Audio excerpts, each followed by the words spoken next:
और यूपी के कानपुर में रेलवे ट्रैक पर एक बार फिर से साजिश की गई है, लेकिन गनीमत यह रही कि कोई बड़ा हादसा होने से बच गया। इस साजिश की वजह से कानपुर के पास अनवरगंज कासगंज रूट पर प्रयागराज से भिवानी जा रही कालिंदी एक्सप्रेस रविवार रात पलटने से बच गई। ट्रैक पर गैस से भरा सिलेंडर रखकर ट्रेन की पटरी को उतारने की कोशिश रची गई थी। घटना बरजापुर के बिल्हौर के बीच की है, जब 100 किलोमीटर प्रति घंटे की रफ्तार से दौड़ रही ट्रेन सिलेंडर से टकरा गई, जिसके बाद तेज आवाज हुई तो लोको पायलट ने इमरजेंसी ब्रेक लगाकर ट्रेन को रोक दिया। लोको पायलट ने रेलवे और आरपीएफ को इसकी सूचना दी। मौके पर पहुंचे अधिकारियों ने घटनास्थल से एक एलपीजी सिलेंडर, कांच की बोतलें और माचिस के साथ एक संदिग्ध झोला भी बरामद किया, जिसमें पेट्रोल बम मिला है। ये तस्वीर कानपुर सेंट्रल से महज 50 किलोमीटर दूर शिवराजपुर क्षेत्र के बलराजपुर रेलवे ट्रैक की है, जहां रात 8:30 बजे यहां से गुजर रही कालिंदी एक्सप्रेस को धमाके से उड़ाने की एक नाकाम साजिश रची गई। इसमें रेलवे के ट्रैक के बीच में एक एलपीजी गैस सिलेंडर के साथ एक कांच की बोतल में ज्वलनशील पदार्थ और सफेद रंग के केमिकल को साथ रखा गया था। घटना शनिवार रात की है, जब प्रयागराज से भिवानी जा रही कालिंदी एक्सप्रेस ट्रेन कानपुर के शिवराजपुर स्टेशन के पास पहुंची। इस दौरान ट्रेन के ड्राइवर ने पटरी पर रखे सिलेंडर को देख इमरजेंसी ब्रेक लगाई, लेकिन रफ्तार तेज होने के चलते ट्रेन का इंजन सिलेंडर से टकरा गया और वो उछलकर दूर गिरा। गनीमत थी कि ट्रेन से टकराने के दौरान सिलेंडर फटा नहीं, वरना रेल की पटरी धमाके से उखड़ जाती और इंजन समेत बोगियां पटरी से उतर जाती। घटना की सूचना के बाद मौके पर पहुंची पुलिस ने गैस सिलेंडर और बोतल में भरे केमिकल और सफेद पाउडर को जब्त कर जांच के लिए भेज दिया है। साथ ही फॉरेंसिक टीमें, डॉग स्क्वाड साजिश से जुड़े और सबूत जुटा रही हैं। ये रेलवे की अथॉरिटीज़ के द्वारा 8:30 बजे के आसपास जो है वो सूचित किया गया कि एक ट्रेन जो प्रयागराज से भिवानी की तरफ जाती है और इस रूट से जो है वो गुजर रही थी। तभी ड्राइवर को जो है वो ट्रैक पे एक सिलेंडर दिखा और उसने इमरजेंसी ब्रेक लगाया। उससे संभवतः टकरा करके सिलेंडर जो है वो साइड में गिर गया और इसके बाद जो है वो ट्रेन काफ़ी देर तक रुकी रही। फिर आरपीएफ के लोग आए, उन्होंने जो है अपना मौका मुआयना किया और लोकल पुलिस को सूचित किया। सभी सीनियर ऑफिसर्स, फॉरेंसिक की टीम यहाँ पे मौजूद है। हम लोग जो है वो घटनास्थल को जरा समझ रहे हैं, बारीकी से देख रहे हैं। एक सिलेंडर डैमेज पोजीशन में मिला है और कुछ और मटेरियल भी, ऑब्जेक्टेबल मटेरियल मिला है।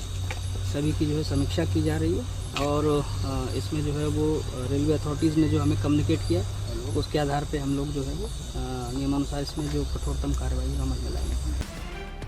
लगातार ट्रेन को टारगेट करने की वारदात सामने आने के बाद अब पुलिस और रेलवे पुलिस अलर्ट हो गई है। कानपुर में रेलवे ट्रैक पर ट्रेन को टारगेट करने की ये तीसरी घटना है। और बहराइच में दहशत फैला रहे भेड़ियों का जो लोकेशन है वो मिल गया है और सटीक लोकेशन मिलने के बाद अब इंतजार हो रहा है कि जैसे ये भेड़िए शिकार के लिए बाहर आएंगे, उनका एनकाउंटर कर दिया जाएगा। यूपी के बहराइच में 52 दिनों से चली आ रही भेड़िए की दहशत अब खत्म होने वाली है, क्योंकि वन विभाग की टीम और तैनात शूटर्स को आदमखोर भेड़िए की मांद का पता चल गया है। वन विभाग की टीम उस इलाके में पहुंच गई है जहां लंगड़े भेड़िए के साथ उसका साथी भेड़िया छिपा हुआ है। बहराइच के सिकंदरपुर गांव से थोड़ी ही दूरी पर भेड़ियों की मांद मिली है। बहराइच में 2 भेड़ियों की लगातार वन विभाग तलाश कर रहा है, लेकिन अब तक कोई कामयाबी हाथ नहीं लगी है। ये दोनों भेड़िए कहां हैं, ये कहां पर रहते हैं, क्योंकि बताया जा रहा है ये अपनी एक मांद बनाकर रहते हैं जिसमें आके ये आराम करते हैं और आराम करने के बाद जब इन्हें शिकार पर जाना होता है तो वहां से ये फरार हो जाते हैं।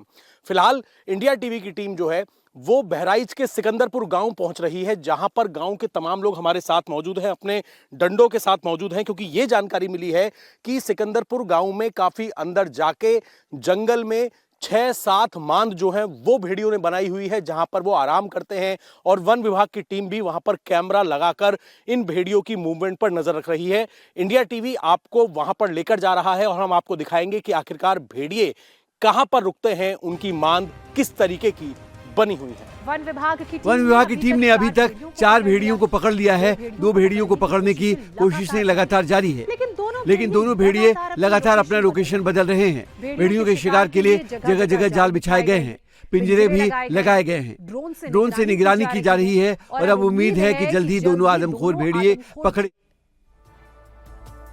बहराइच में लंगड़े आदमखोर की तलाश के लिए ऑपरेशन जारी है, तो मेरठ पुलिस ने ऑपरेशन लंगड़ा चलाकर वारदात के 24 घंटे के अंदर नाबालिग से हैवानियत करने वाले आरोपी को गिरफ्तार कर लिया है। अब आरोपी का नाम तालिब है, जिसने घर दिखाने का झांसा देकर वो पीड़ित लड़की को अपने साथ लेकर गया। उसके बाद कमरा बंद करके उसके साथ दरिंदगी की। पुलिस के जवानों के कंधों के सहारे लंगड़ाता चल रहा ये शख्स एक लड़की से हैवानियत करने का दोषी है। वारदात शनिवार की है और कुछ घंटों के अंदर ही रविवार को उत्तर प्रदेश पुलिस ने ऑपरेशन लंगड़ा चलाकर इसे गिरफ्तार कर लिया। शनिवार को मेरठ के लोहिया नगर थाना इलाके में रहने वाली नाबालिग लड़की मदरसे में पढ़ाई करने जा रही थी। तभी उसके मकान मालिक का बेटा तालिब उसके पास पहुंचा और उसे जबरन अपने चाचा का मकान दिखाने के लिए लेकर चला गया, जहां उसे एक कमरे में बंधक बनाकर उसके साथ जबरदस्ती की।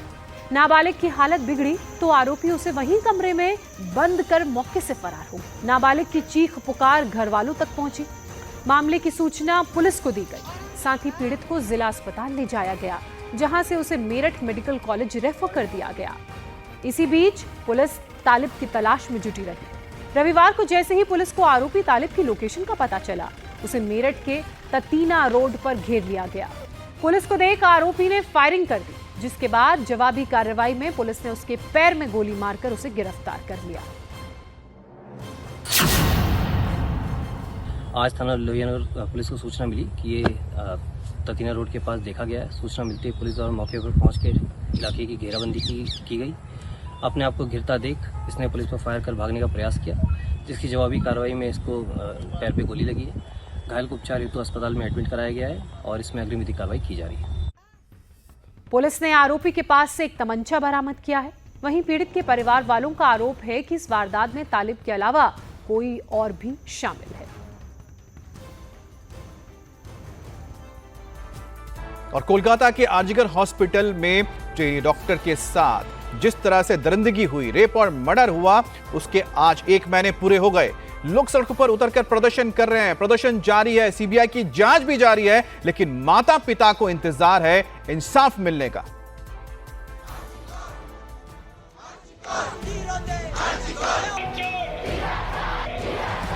कोलकाता में डॉक्टर बिटिया को इंसाफ की मांग पर प्रोटेस्ट लगातार जारी है। आरजीकर अस्पताल के साथी डॉक्टर तो काम छोड़कर धरना प्रदर्शन कर ही रहे हैं, आम लोग भी पीछे नहीं हैं।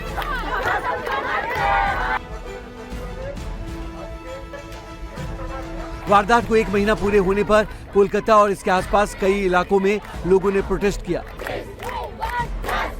कोलकाता के जादवपुर में लोगों के साथ साथ छात्र भी प्रोटेस्ट करने के लिए सड़कों पर उतरे। इस दौरान मृतक ट्रेनी डॉक्टर के परिजन भी मौजूद थे। डॉक्टर बिटिया के माता पिता ने अपनी बेटी के इंसाफ के लिए इतना जन समर्थन मिलने पर सबका धन्यवाद किया। इसी बीच पश्चिम बंगाल के राज्यपाल सीवी आनंद बोस ने मुख्यमंत्री ममता बनर्जी को इस मुद्दे पर इमरजेंसी कैबिनेट मीटिंग बुलाने का आदेश दिया है। सूत्रों के मुताबिक पश्चिम बंगाल के राज्यपाल ने कहा है कि जरूरत पड़े तो पुलिस कमिश्नर को हटाया जाए, क्योंकि उनके खिलाफ बहुत शिकायतें आ रही हैं।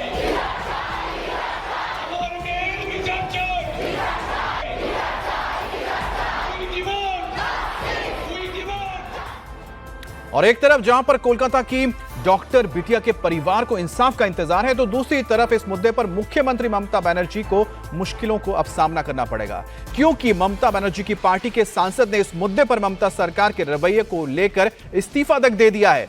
तो पश्चिम बंगाल के राज्यपाल ने मुख्यमंत्री ममता बनर्जी को इमरजेंसी कैबिनेट मीटिंग बुलाकर मुद्दे पर फैसला लेने के आदेश दिए हैं। सूत्रों के मुताबिक पश्चिम बंगाल के राज्यपाल सीवी आनंद बोस ने कहा है कि जरूरत पड़े तो पुलिस कमिश्नर को हटाया जाए, क्योंकि उनके खिलाफ बहुत सारी शिकायतें आ रही हैं। 2 दिन पहले राज्य के मुख्य सचिव मनोज पंत बंगाल के राज्यपाल सीवी आनंद बोस से मिले थे। राज्यपाल ने कहा है कि राज्य सरकार को कोलकाता पुलिस के आयुक्त विनीत गोयल को बदलने के लिए लोगों की मांग कर फैसला लेना चाहिए। राज्यपाल ने चिंता जाहिर करते हुए कहा कि बंगाल की सरकार अपनी जिम्मेदारी से बच नहीं सकती है, राज्य में हो रही चिंताजनक घटनाओं पर चुप नहीं रह सकती है। उन्होंने कहा कि पश्चिम बंगाल सरकार को संविधान और कानून के शासन के तहत काम करना होगा। पश्चिम बंगाल सरकार आज मुख्यमंत्री ममता बनर्जी के नेतृत्व में राज्य सचिवालय में एक प्रशासनिक समीक्षा बैठक करने वाली है, जिसमें ग्रामीण क्षेत्रों की परियोजनाओं और नागरिक केंद्रित सेवाओं पर चर्चा होगी। लेकिन राज्यपाल ने सीएम ममता को इमरजेंसी कैबिनेट मीटिंग में आरजीकर मेडिकल कॉलेज के मुद्दे पर बात करने को कहा है और साथ ही साथ विनीत गोयल जो कमिश्नर हैं कोलकाता के, उनके ऊपर भी फैसला लेने के लिए कहा है।